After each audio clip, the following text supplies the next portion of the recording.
Chers auditeurs, bonjour. Cette semaine, l'État d'Israël célébrait avec un faste moindre à celui des autres années son 72e anniversaire.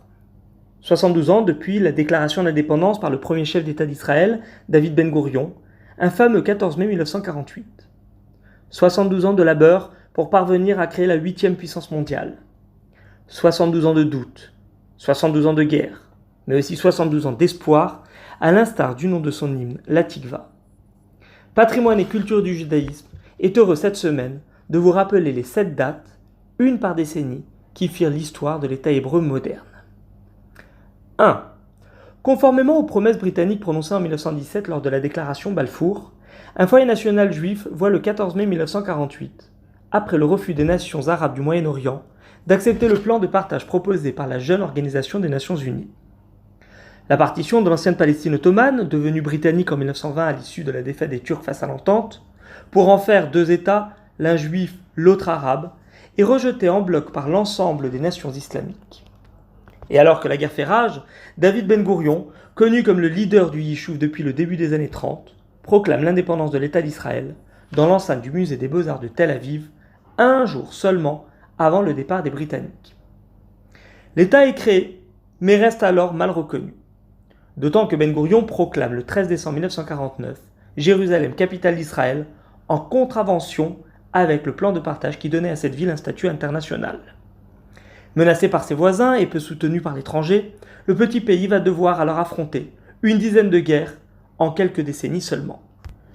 2. La plus importante et la plus meurtrière de ces guerres fut indéniablement celle des 6 jours, déclenchée de façon préventive par l'État hébreu face aux provocations diplomatiques et mouvements de troupes de ses voisins arabes. En quelques jours, au début du mois de juin 1967, Israël s'impose comme une nation d'envergure. Elle défait tour à tour les armées égyptiennes, syriennes et jordaniennes et triple en seulement une semaine son emprise territoriale, annexant la bande de Gaza, la péninsule du Sinaï, le plateau du Golan ainsi que la Judée Samarie historique, comprenant Jérusalem-Est. La prise de la vieille ville est considérée comme une victoire symbolique d'envergure et elle est depuis célébrée chaque année au cours d'une journée appelée Yom Yerushalayim. 3. 6 ans plus tard, au moment de la guerre de Kippour, le sentiment d'invulnérabilité d'Israël est battu en brèche au cours d'une attaque éclair simultanément menée par l'Égypte et la Syrie, dont la supériorité numérique aurait dû aisément assurer la victoire. L'effet de surprise côté juif est total. On vient chercher les hommes en prière dans les synagogues le jour le plus saint de leur calendrier. La réponse israélienne aux attaques reste alors inexpliquée. En seulement une semaine, Tsahal retrouve son potentiel militaire, lance des contre-offensives à toutes ses frontières et pénètre profondément à l'intérieur de chaque territoire ennemi. Mais c'est sans compter l'ONU et les 2 superpuissances russes et américaines qui imposent un cessez-le-feu et menacent d'intervenir. Malgré la victoire inattendue de l'État hébreu, la déception politique est patente. Comment les services secrets israéliens du Mossad, alors classés parmi les meilleurs du monde, ont-ils pu manquer cet événement ? L'heure est au doute et à la remise en question. Pour la première fois de son histoire, Israël a bien failli perdre une guerre et disparaître. 4.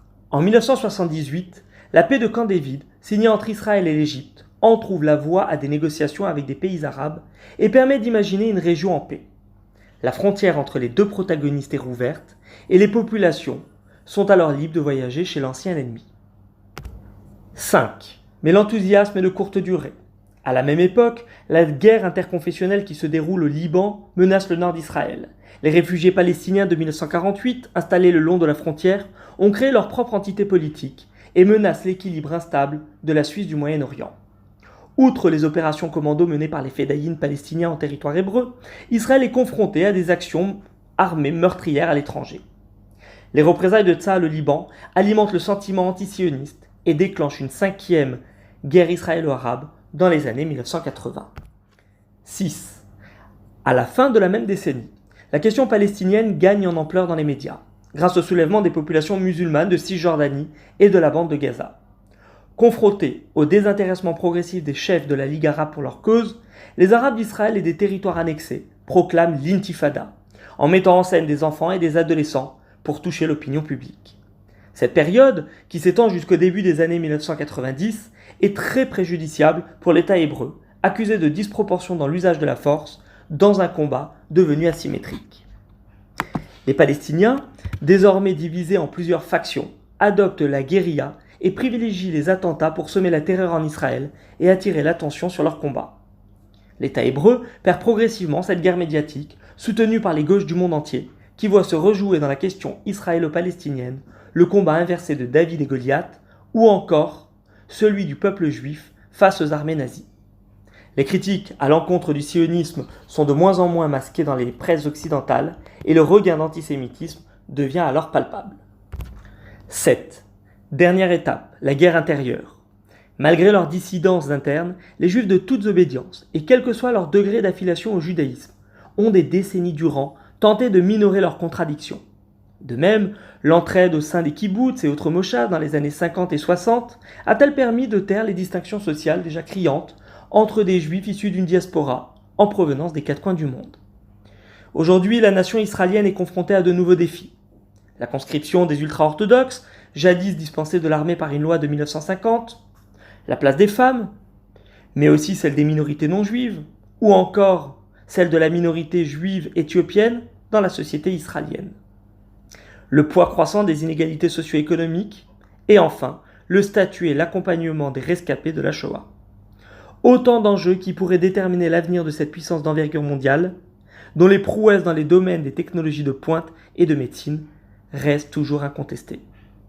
En espérant que cette chronique vous a intéressé, je vous souhaite une excellente semaine et vous dis à vendredi prochain. Au revoir.